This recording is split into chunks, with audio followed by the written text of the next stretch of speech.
విదేశాల్లో ఉన్నత విద్యను చదువుకోవాలని అనుకుంటున్నారా? అయితే వెంటనే ఫ్లైగ్రాడ్ ఓవర్సీస్ ఎడ్యుకేషన్ కన్సల్టెన్సీని సంప్రదించండి.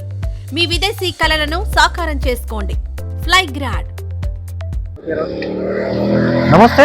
ముఖ్యంగా కూడా కర్రెగుట్టల్లో మావోయిస్టులు ఉన్నారనే విశ్వసనీయ వర్గాల సమాచారం మేరకు అయితే కేంద్ర రాష్ట్ర బలగాలు అయితే పెద్దగా కూడా మోహరించిన పరిస్థితి ఉంది. దీని మీద దాదాపు 5 రోజుల నుంచి కూడా ఇటు కేంద్ర రాష్ట్ర బలగాలు మొత్తం కూడా సెర్చ్ ఆపరేషన్ అయితే కర్రెగుట్టలో నిర్వహిస్తున్న పరిస్థితి ఉంది. దీనికి సంబంధించి మావోయిస్టులు 5 రోజుల నుంచి కూడా లభ్యం కాకపోవడంతోనే అనేక విమర్శలు వెల్లువెత్తుతున్నాయి. ఇటు పౌర హక్కుల సంఘాల నాయకులు అయితే శాంతియుత చర్చలకు మేము సిద్ధం అన్నప్పటికీ కూడా ఎవరు మాట్లాడట్లేదంటే చెప్తున్న పరిస్థితి ఉంది. దీనికి సంబంధించి ప్రొఫెసర్ గడ్డం లక్ష్మణ్ సార్ ఉన్నారు. ఒకసారి మాట్లాడే ప్రయత్నం చేద్దాం. సార్ చెప్పండి సార్, ఇటు పూర్తిగా కూడా మావోయిస్టుల ఏరువైతే లక్ష్యంగా ఇటు కేంద్ర రాష్ట్ర బలగాలు పెద్దగా మోహరిస్తున్న పరిస్థితి ఉంది. దీనికి సంబంధించి ఇటు శాంతియుత చర్చలకు మేము సిద్ధం అంటూ మావోయిస్టు పార్టీ లేఖను విడుదల చేసింది. ఇటు పౌర హక్కుల సంఘాల నాయకులు కూడా మీరు నిన్న కూడా ప్రెస్ మీట్ పెట్టి చెప్పిన పరిస్థితి ఉంది. ఎట్లా చూడొచ్చు సార్ ఇది?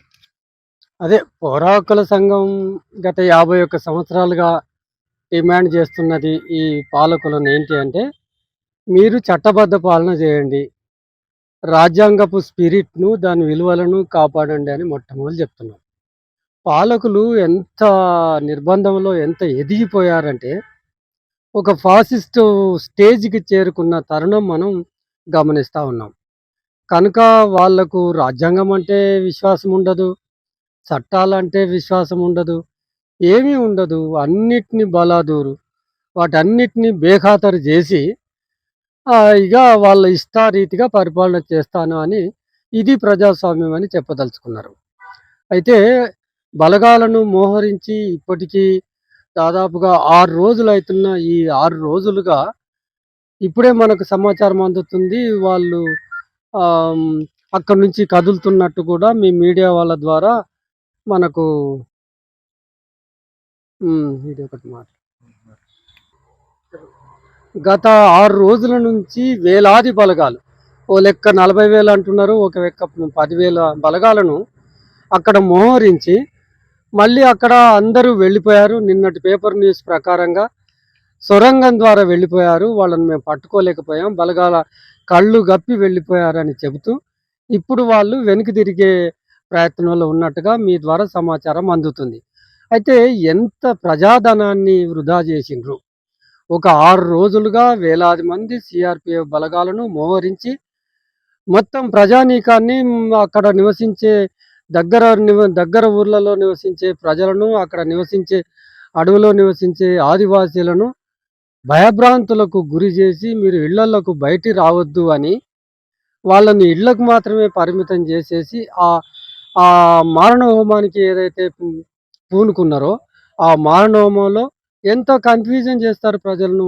ఒక 38 మంది చనిపోయినారని ఒకసారి వార్తలు వస్తాయి, 11 మంది అని ఒకసారి వార్తలు వస్తాయి, 3 అని మరొకసారి, 5 అని మరొకసారి, ఇట్లా తప్పుడు సమాచారాన్ని ఇస్తూ ప్రజలను భయభ్రాంతులకు, ఆందోళనకు గురి చేసి ఈ 6 రోజుల నుంచి ఈ చేసిన బలగాలు చేసిన ఈ పనిలో సాధించింది ఏమన్నా ఉందా?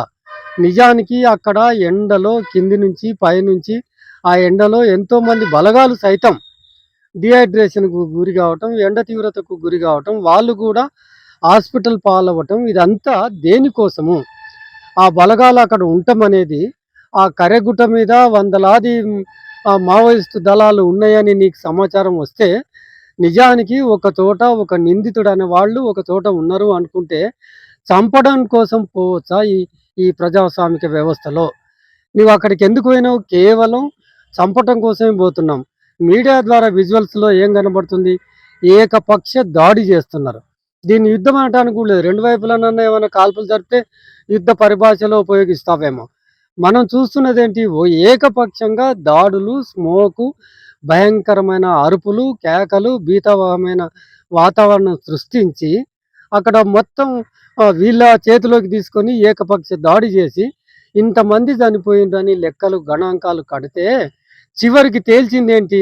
అక్కడ ఎవ్వరూ లేరు, మేము వెళ్ళిపోతున్నాము అనే దగ్గరకు వచ్చిందంటే ఎంత ప్రజాధనాన్ని వృధా చేస్తున్నారు, ఎంతమంది అనారోగ్యాల పాలైనరు. అక్కడ వాళ్ళు నిజానికి మీ తూటాలు తగిలి అక్కడ ఎంతమంది అయినా చనిపోయారా? మీరు ఆ పైకి పోయి చూడగలిగారా? ఏం చేస్తున్నారు?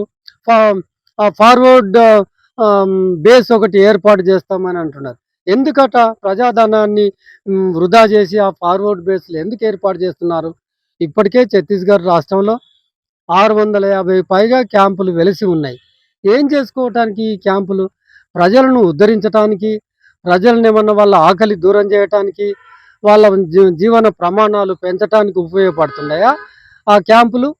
అక్కడ ఉన్న పోలీస్ బలగాలు, మిలిటరీ బలగాలు, యుద్ధ శకటాలు ప్రజలను అభివృద్ధి పరచడం కోసం, ఆ ప్రాంతాన్ని అభివృద్ధి పరచడం కోసం ఏమైనా ఉపయోగపడుతున్నాయా?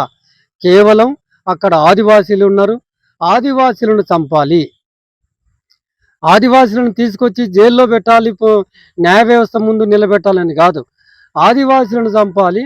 అదే మాదిరిగా వాళ్ళతో పాటుగా ఉన్న మావోయిస్టులను చంపాలి. సరే, ఇక్కడ చూసుకుంటే ముఖ్యంగా కూడా ఇటు మీరు నిన్న కూడా ప్రెస్ మీట్ పెట్టి చెప్పిన పరిస్థితి ఉంది. పూర్తిగా కూడా ఉన్నటువంటి ఈ కేంద్ర రాష్ట్ర బలగాలు పెద్దగా మారుస్తున్నాయి, ఇదంతా కూడా బీజేపీ ప్రభుత్వమే చేస్తుందంటూ కూడా మాట్లాడిన పరిస్థితి ఉంది. ఖచ్చితంగా కూడా అసలు మీరు బీజేపీ పార్టీని అసలు ఈ వేదికగా ఏమని డిమాండ్ చేస్తున్నారు? అంటే ఇంకా బీజేపీ అంటేనే మతము. ఆ మతం అంటే మతమే కాదు, ఉన్మాద దశకు చేరుకున్నది. ఒక్కసారి మతం ఉన్మాద దశకు చేరుకుంటే అది ఫాసిజం అవుతుంది. ఇంపీరియలిజము, సామ్రాజ్యవాదము, ఇక్కడ ఫాసిజము, ఈ రెండు కలిపి ప్రజలను నిర్బంధాలకు, ప్రజలను హత్య చేయటానికి పూనుకున్నాయి. ఈ ఇక్కడ కరెగుట్టలో కానీ లేదా ఛత్తీస్గఢ్లో జరిగిన మొత్తం ఎన్కౌంటర్లలో 480 మంది చనిపోయినారు. 480 మంది చావుకు కారణం ఇవాళ బీజేపీ. 480లో దాదాపుగా 350 మంది ఆదివాసీలు ఉన్నారు. ఆ 350 మందిలో 150 మందిగా మహిళలు ఉన్నారు. చిన్న పిల్లలను చంపటం 2024 జనవరి 1 నాడు 6 నెలల పసిపాపను, ఆదివాసీ పసిపాపను చంపటంతో నువ్వు దీనికి శ్రీకారం చుట్టావు. ఇప్పటికి అది 480 మంది అయినరు. ఇంతమందిని చంపి 350 మంది మా ఆదివాసులను చంపి మేము మొత్తం మావోయిస్టులని చంపినాము అంటే, మావోయిస్టులు చంపినా ఆదివాసులు చంపినా చంపే అధికారం ప్రభుత్వాలకు ఉందా అని ప్రశ్నిస్తున్నాం ఇవాళ. వాళ్ళకున్న డ్యూటీ వల్ల ఏంటి, ఎక్కడన్నా నేరస్తుంటే పట్టుకొచ్చి న్యాయస్థానం ముందు నిలబెట్టాలి. కానీ చంపటం అనేదాన్ని పౌర సమాజం ఆమోదం తెలుపుతున్నట్టుగా వాళ్ళ సైలెన్స్ మనకు చెబుతుంది. మేధావులు, భారతదేశంలో ఉన్న మేధావులు ఎన్నో సమస్యల మీద చీఫ్ జస్టిస్కు లెటర్స్ రాసిన ఉదంతాలు ఎన్నో కనబడుతున్నాయి. ఇక్కడ కర్రెగుట్టలో బహిరంగంగా పట్టపగలు కాల్పులు జరిపి చంపటానికి ఉపక్రమించినప్పుడు ఏ మేధావి కూడా ఎవరు కూడా దాని మీద స్పందించలేదు. ప్రెసిడెంట్కి కానీ లేదా చీఫ్ జస్టిస్ కానీ లెటర్ రాసిన వాళ్ళు లేరు. అంతెందుకు ఎడిటోరియల్స్ కూడా రాసిన పాపాన పోలేదు పత్రికా రంగం కూడా. ఎందుకు ఇంత సైలెంట్? పౌర సమాజం సైలెంట్ చేసిండ్రు, మేధావులను సైలెంట్ చేసిండ్రు, పత్రికా స్వేచ్ఛ లేదు. అంతర్జాతీయ అధ్యయనాల ప్రకారంగా పత్రికా స్వేచ్ఛలో అట్టడుగున ఉన్నాం. మరి ఇక్కడ ఇంత పరిస్థితుల్లో ఉన్నప్పుడు ఈ దేశం, మన అమెరికా నుంచి ప్రెసిడెంట్ వచ్చిండు, వైస్ ప్రెసిడెంట్ వచ్చిండు, ఆయనకి ఈ గణాంకాలన్నా తెలియజేయండి. మా భారతదేశంలో ఇట్లా అవుతుంది, మేము చంపేస్తున్నాం, మేము చట్టాలను ఖాతరు చేయం, మాకు రాజ్యాంగం ఉంది, రాజ్యాంగానికి విలువనివ్వము. ఆయనకు చెప్పండి, ఈ స్టాటిస్టిక్స్ చెప్పండి.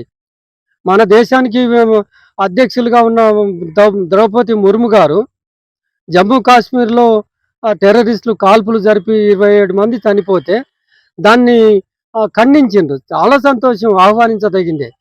అదే ప్రెసిడెంటు, అదే జాతికి చెందిన ఆదివాసీలు ఇక్కడ చనిపోతుంటే, ఆదివాసీలు చనిపోతున్న దాని మీద ఇంతవరకు ఒక ప్రకటన లేదు, పెదవి విప్పి మాట్లాడలేదు. ఆదివాసీల రక్షణకు అండ్ కస్టోడియన్ ఎవరు అంటే భారతదేశంలో రాష్ట్రపతి ఆదివాసీల కస్టోడియన్, రాష్ట్రాలలో ఆయా గవర్నర్లు కస్టోడియన్.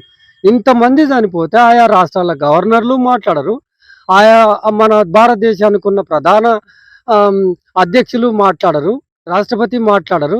మరి ఆదివాసులను ఎవరు రక్షించాలి?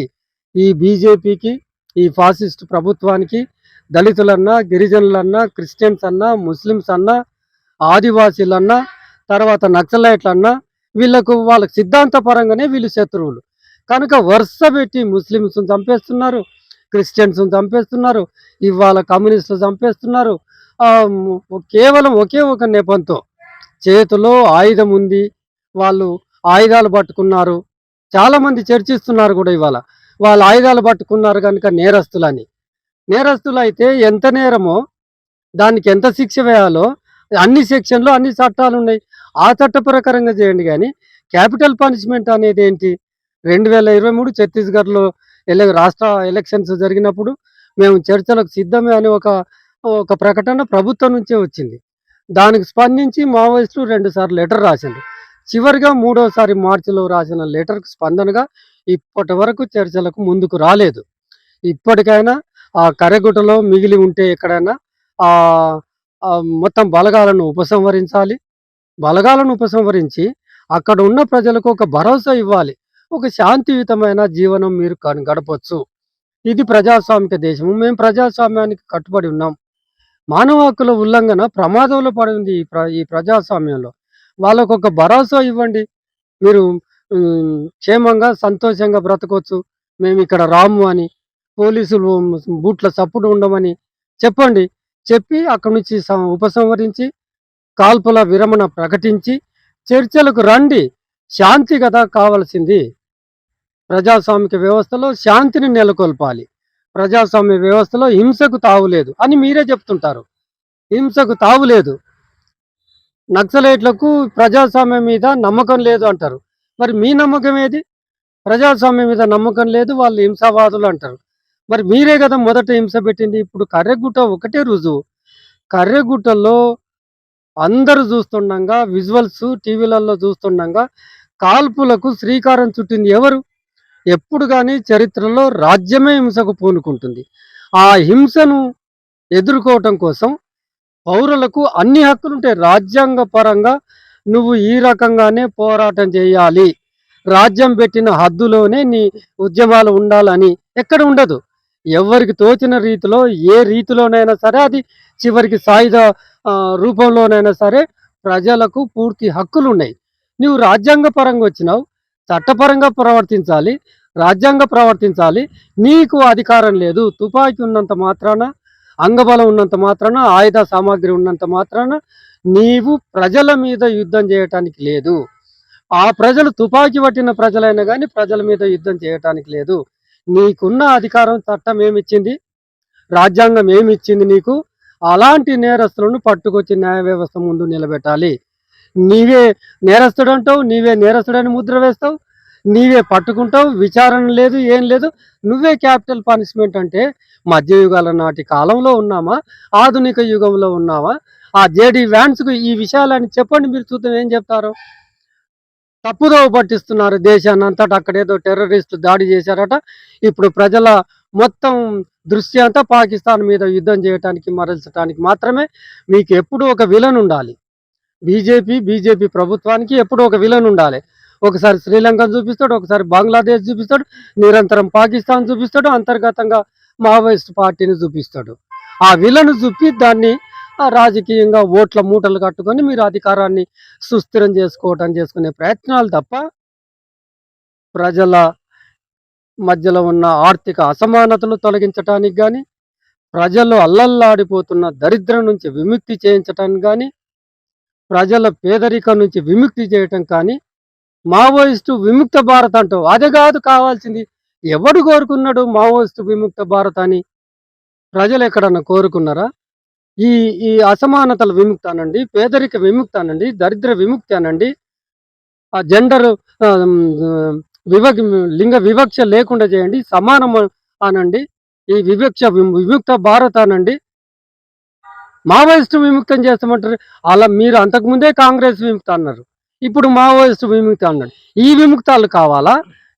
ఎప్పుడు కూడా ఒక విల్లను చూపిస్తూ, ఎప్పుడు కూడా ప్రధానంగా మీరు కేంద్ర ప్రభుత్వాన్ని అసలు డిమాండ్ చేసేది ఏంటి? అసలు కేంద్ర ప్రభుత్వం ఏమని డిమాండ్ చేస్తున్నారు మీరు? ఇప్పటికైనా ఒక ప్రక్రియ మొదలయ్యి ఉన్నది.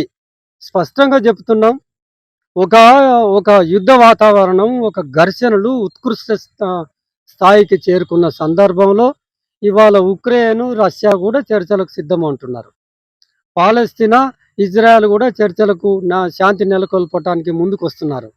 భీకరమైన పోరాటాలు పక్కకు పెట్టి వస్తున్నారు. ఇదేంటి చిన్నది కదా? ఇన్నిసార్లు లెటర్స్ పంపిస్తున్నారు. దాదాపుగా 4 సార్లు మావోయిస్టు పార్టీ నుంచి లెటర్స్ పోయింది, శాంతి చర్చలకు మేము సిద్ధమే. మీరు చేయాల్సింది, మేము డిమాండ్ చేస్తున్నది ఏంటంటే వెంటనే నెలనో 2 నెలల్లో 3 నెలల్లో కాల్పుల విరమణ ప్రకటించండి. అటువైపు నుంచి పార్టీ సిద్ధంగా ఉంది మేము కాల్పుల విరమణ. కానీ ఇవాళ కేంద్ర ప్రభుత్వం కోర్టులోనే ఒక బాల్ ఏముందంటే కాల్పుల విరమణ ప్రకటించండి. మీరు ప్రిస్టేజ్కి పోవాల్సిన అవసరం లేదు. పార్టీ ఏదో బలహీన పడిపోయిందని, పార్టీ లేదని, ప్రజా మద్దతు లేదని భావాలను మీరు తుడిచిపెట్టలేరు. చరిత్ర మొత్తంలో ఎక్కడ కూడా ఒక పార్టీ, అది రాజకీయ పార్టీ, సామాజికంగా సామాజిక జీవితాలతో ముడిపడి ఉన్న సామాజిక పునాది గల పార్టీ అది.